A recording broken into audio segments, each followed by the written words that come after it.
Today, we're doing a liposuction of the abdomen, and this is what I kind of like to call a fighting genetics type of liposuction.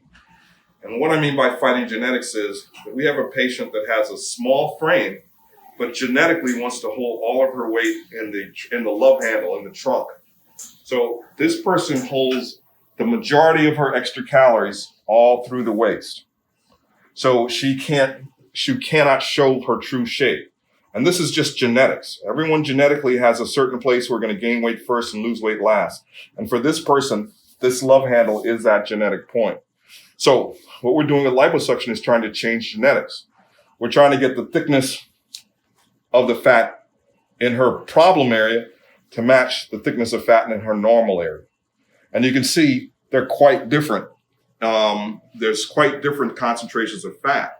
So because of this genetic problem not the problem, just because of genetically where she wants to store the calories, she can exercise all she wants. She's going to keep that same straight shape. Then when we thin the fat cells from here to get them to that, now we're going to forever change that dynamic, and we're going to let her true waist, where her ribs are actually here.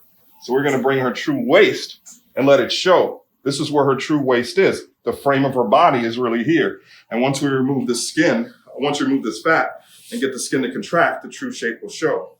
The reason why this works is because fat cells do not replicate. So when we take the cells out of here, they're not going to grow back here. When a person gains weight, the cells get larger, and when you lose weight, the cells get smaller, but the number always stays the same. So if we change the number, it's a forever change. So this is why I like to call this a fighting genetics liposuction. We'll show you the pictures after the liposuction. Okay, we finished our fighting genetics liposuction. And again, what I mean by fighting genetics is that we are fighting those stubborn areas of fat. Genetically, the body says I want to store calories in certain locations. For most people, it's around the love handle around the waist. So this patient stored the majority of her fat in the stomach and in the love handle. So most of the calories are here. Before, when we did our pinch, we had a pinch in the stomach like this and a pinch on the leg like that. Now we've got the pinches more symmetric. So this is what I'm saying. Now we fought genetics, because genetically, since she wanted to store all her problem areas here, she wants to store all her calories there, she could exercise, but the waist will still be big.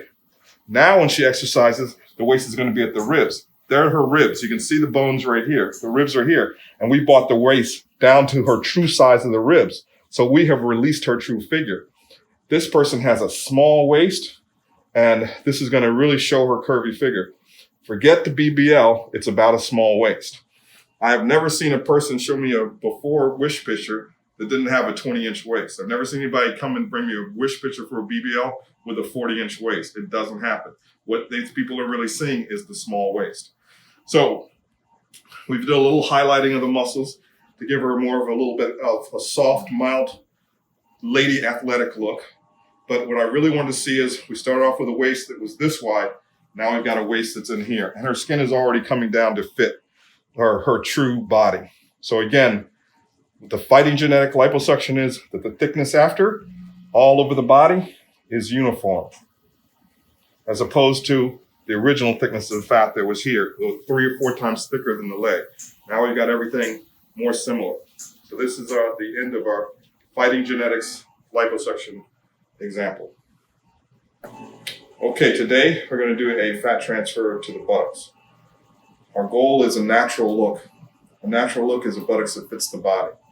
You can't have a leg like this and a buttocks like that. It doesn't look natural. So everything has to fit together and flow. That's the key to a natural look. We can see the scoop in the back, the lumbar spine. So we're going to try to get a natural flow from here. I'm going to try to get a natural flow from the hip down the leg and have everything match.